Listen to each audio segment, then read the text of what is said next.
Ayan. Ayan, sibak na.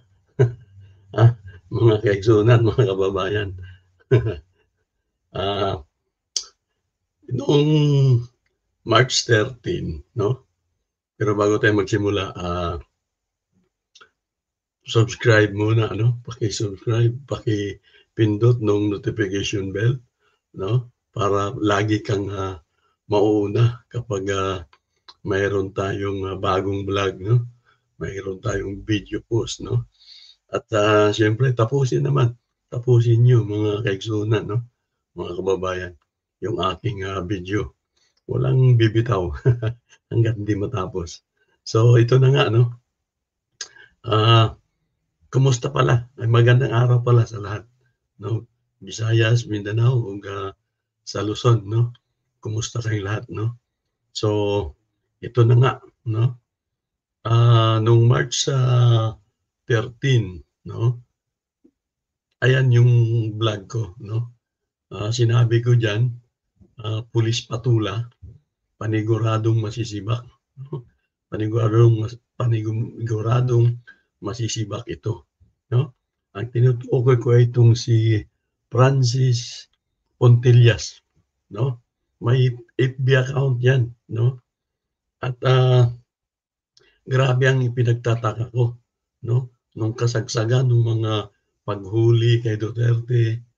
Grabe ang pinagtataka ko kasi pulis ito 'no, pulis ito tapos nagba-vlog sa Facebook or YouTube or kung saan mang, social media pa. Baka may TikTok pa ito, baka may, Twitter pa ito, yung X ba? X yata ngayon 'yan.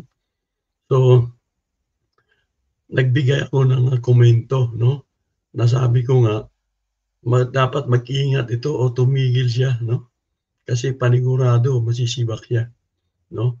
Kaya 'yan, yung nasa baba, 'yan yung pinakamalaking itsura niya 'no.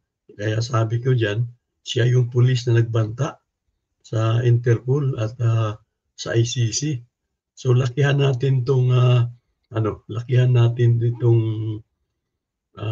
balita ng, Channel News 5 'no. Ayan, ah, ah, halos ngayon lang 'yan 'no, 6 hours ago, kita niyo may nakasulat na News 5 'no. Yun, kape muna, kape pala tayo.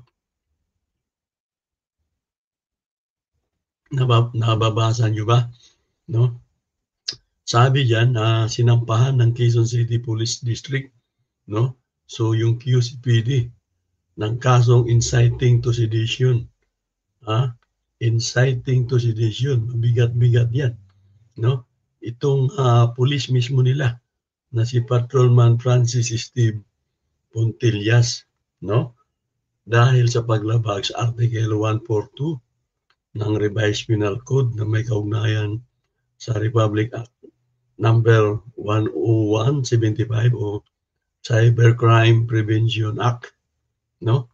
Sabi diyan ng, News 5, salamat nga pala sa, News 5, nag-ugat ito sa mga post ni Pontillas 'no, na isa ring vlogger sa social media. Natutol di umano siya 'no, natutol sa pag-aresto kay dating pangulo, ng International Criminal Court o ng ICC. So, taga-suporta ito ni Duterte 'no.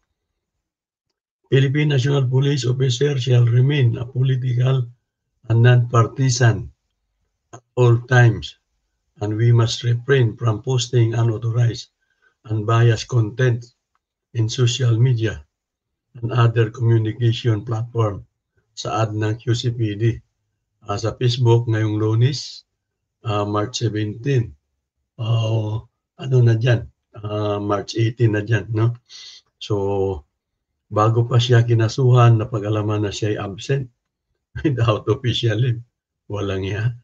Awol pa pala 'tong tonto na 'to 'no.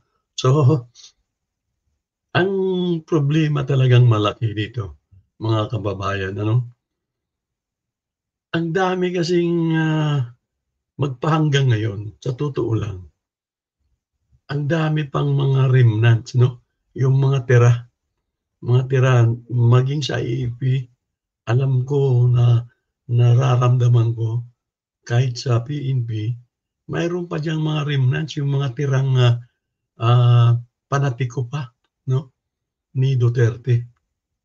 Wala namang masama ano at sa totoo lang, walang masama kung, sa loob-loob mo may ginugusto ka na politiko. Panahon man 'yan ni GMA, ni ERAP, ni Pinoy, lahat ng naging presidente.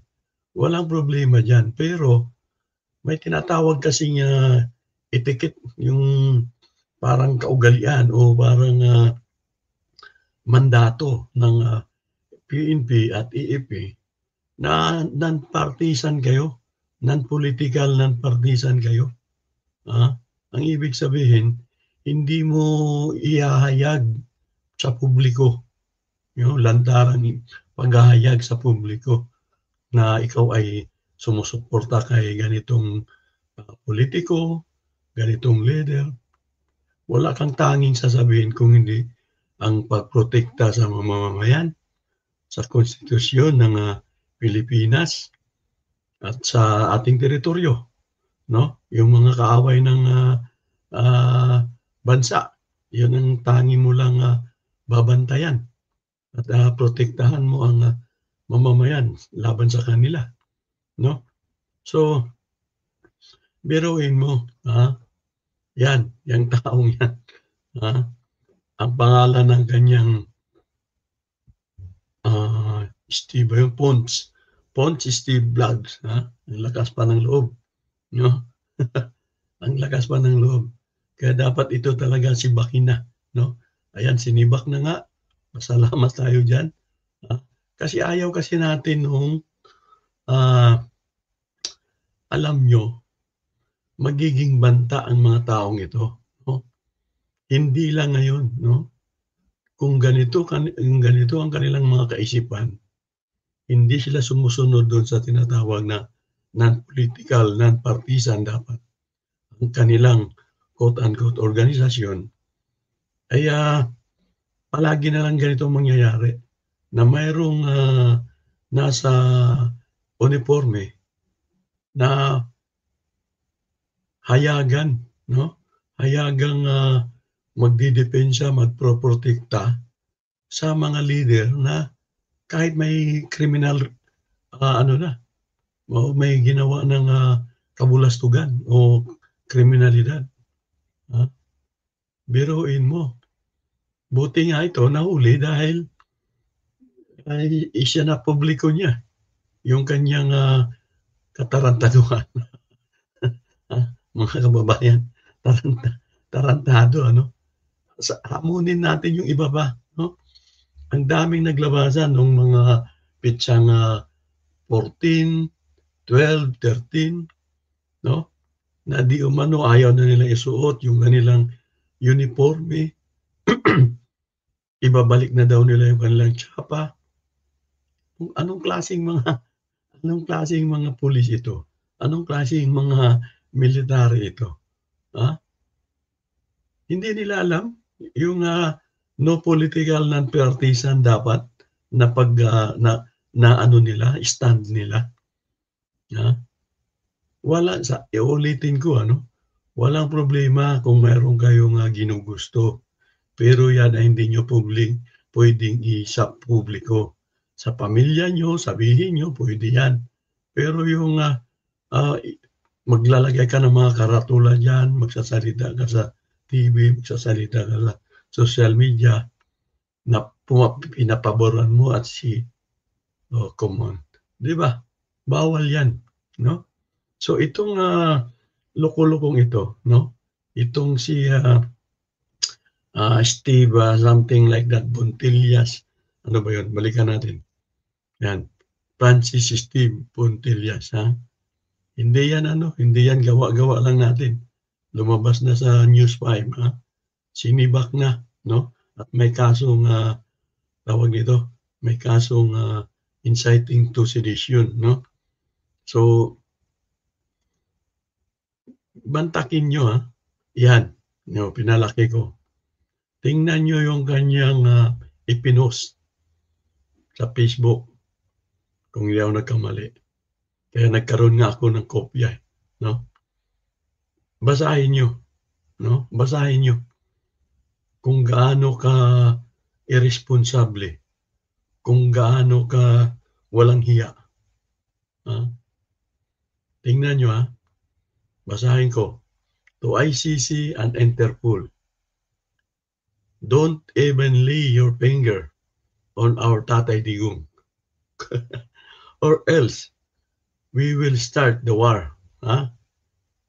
Malupit, giyera. Sabi ko nga doon sa unang vlog ko, malupit. Giyera ang iniisip ng isang patrolman. Patrolman Puntillas, no? Giyera na kung saan daw ay hindi mo mawari o hindi mo ma-imagine, no? Malupit na isang nagyera. At nagbanta pa, Sabi niya, this is not a warning. This is a threat, no? So hindi ito isang paalala lang o sabi lang, no? Ang sabi niya, ito ay banta, no? Walang pinag-iba ito dun sa may nakita kong binatilyo na hindi naman lahat ng Muslim, ganun ang kanyang pananaw, ano? May isang binatilyong Muslim na, ay putik na yan. Puro yawa ang pinagsasabi, no? At papatay daw siya, pupunta daw siya sa kina Normis Suarez, no? At pagpapatayin niya daw yung mga kumampi o nagpakulong kay Tatay Digong nila.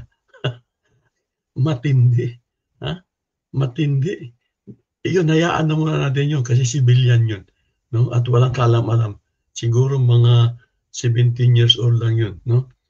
Pero ito, pulis ito.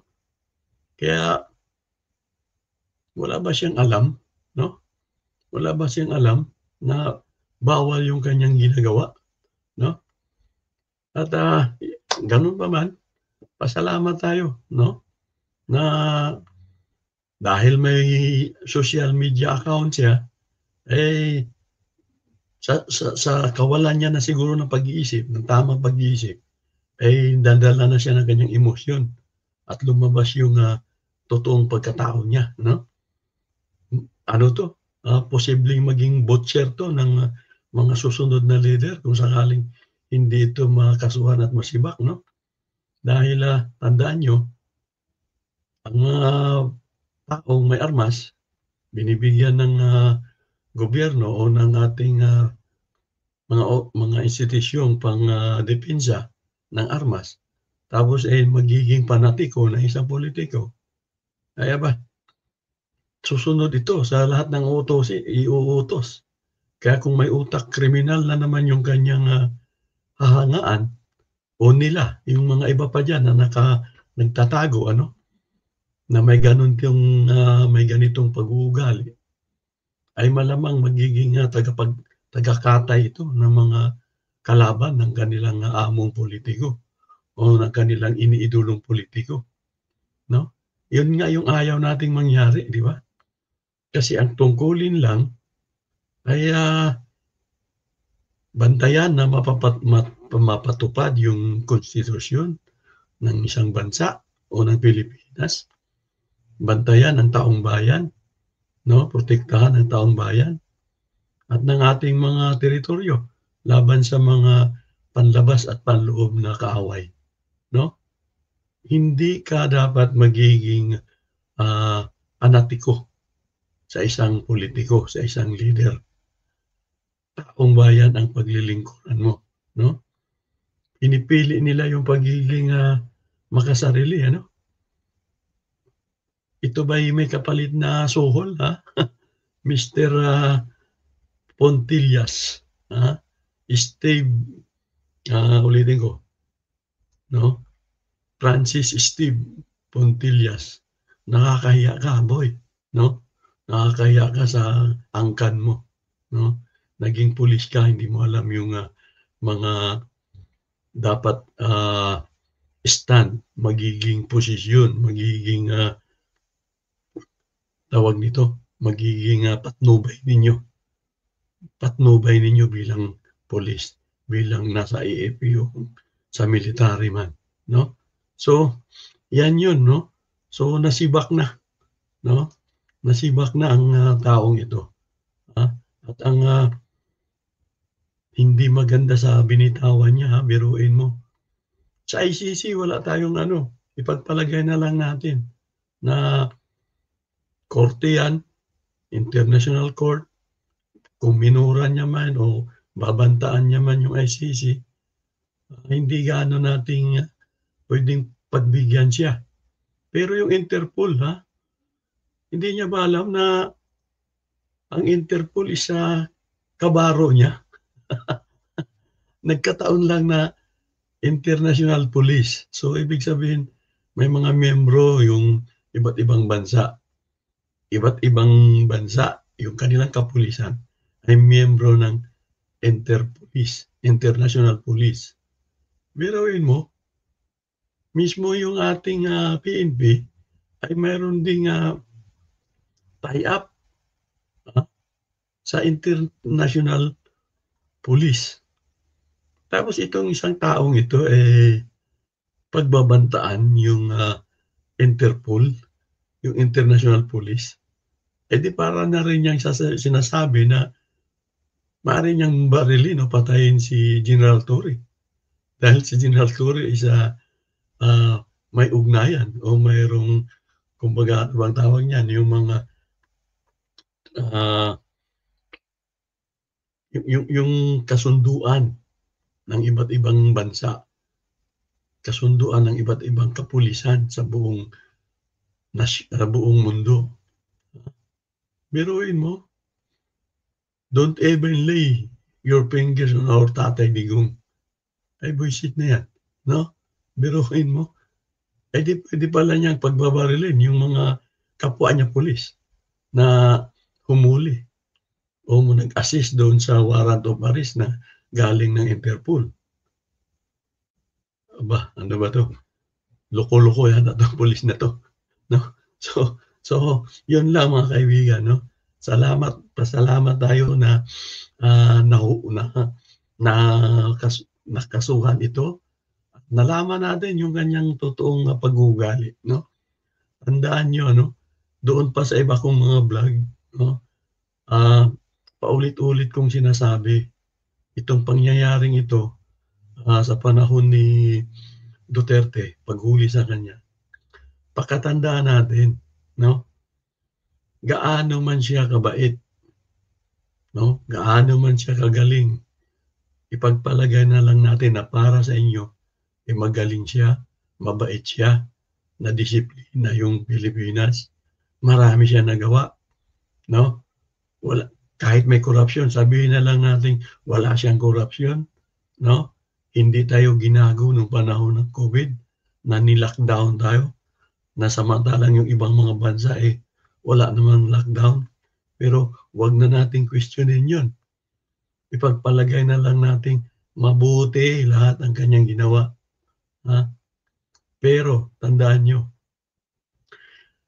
pag ang tao ba o ang presidente ba ay nakagawa ng isang krimen, no? Ng pagpatay o nagpapapatay siya ng mga kababayan natin, no? Yung bang kanyang lahat ng nagawa is magiging rason o magiging benepisyo para hindi siya habulin, para wag siyang managot doon sa kanyang ginawang krimen? Yun ang tandaan natin, mga kababayan, no? Yun din ang sasabihin natin dito sa pulis na ito. Gaano mo man kamahal si Digong? Dahil sabi mo, pagpalagyan na lang natin, marami, iniidolo mo siya dahil marami siyang nagawa. May ginawa din siyang krimen. At katunayan, hindi pa nga siya, tawag nito, hindi pa siya pinaparusahan, no? Wala pang verdict. Maghihiring pa lang. Pwede niya pa ipagtanggol ang sarili niya.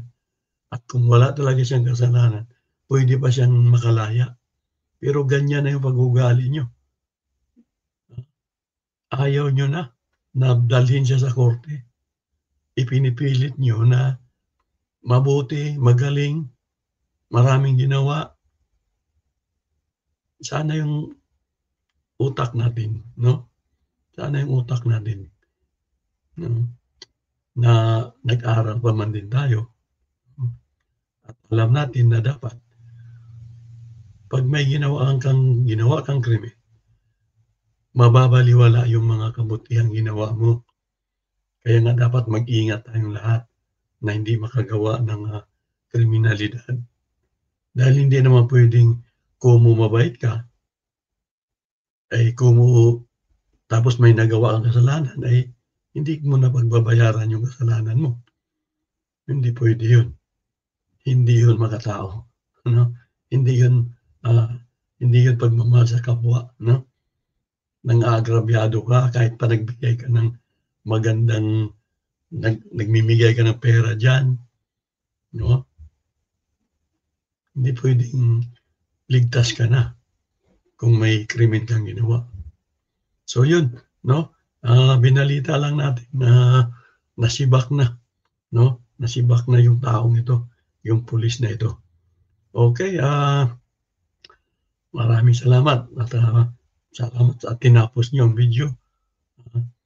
Paki-abang-abang sa susunod pa nating mga video, okay? Updating tayo, ingat tayong lahat.